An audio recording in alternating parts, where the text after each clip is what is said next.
Hey folks, I'm Dieter Mellahorn. Have you ever wondered how to spool up a fishing reel? Well, if you want to learn, you're going to want to stay tuned because I got a brand new reel and a brand new spool of line, and I'm going to show you how I do it.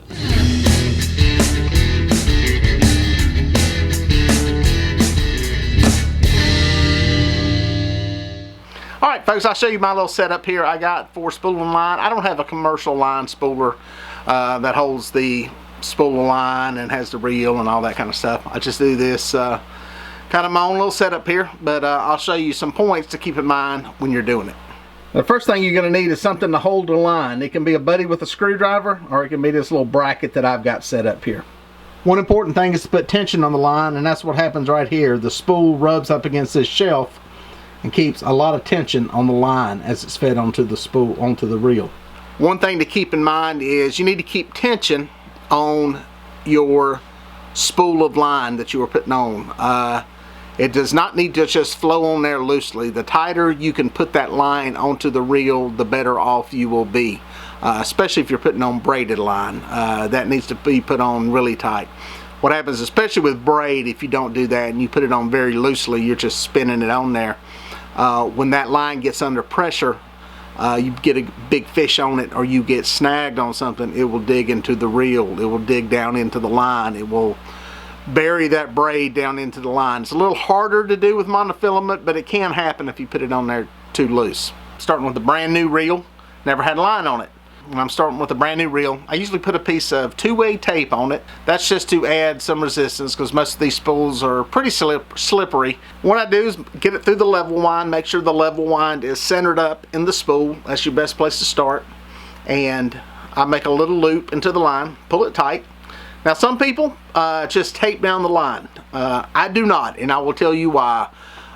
Because there have been times when I am drifting and dragging baits that I have gotten on the phone, went to get a sandwich, went to get something, and I forget that line is going out, and I come back over to find the line spooled all the way down to the knot. If that was taped on there, that line and everything would be gone. So that is why I do not do that. Lesson learned, learn from my mistakes. So I put a little loop on there, and then if you want to, if you're not confident in your loop, put some more tape over it. But that should hold it in place. Hopefully you're not getting down to the knot. And then I spool the line on. The way my setup works is I've got this on a little stand, and I put resistance onto the spool from the shelf. It rubs the reel, so I don't have to worry about running the line through my hands or anything like that. I can feel the resistance as I'm cranking, and I load it up with line.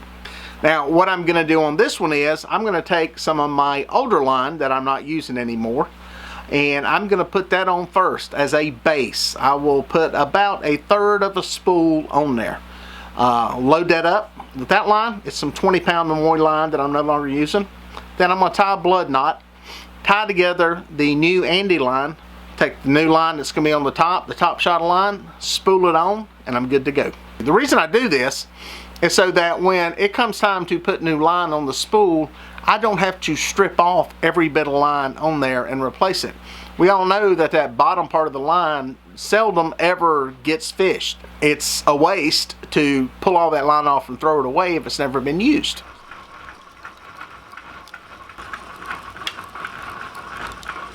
Alright folks, that one is spooled up and ready to go. Time my rig up, should be ready to go out on the water, see if we can catch a catfish. Well folks, hopefully this gave you some information on how to spool up a reel. If you have any questions, leave them down in the comment section. I try to answer every one of them. If you liked the video, hit subscribe. And also hit that little bell symbol so you'll know when any new videos come out. Look forward to seeing you on the water.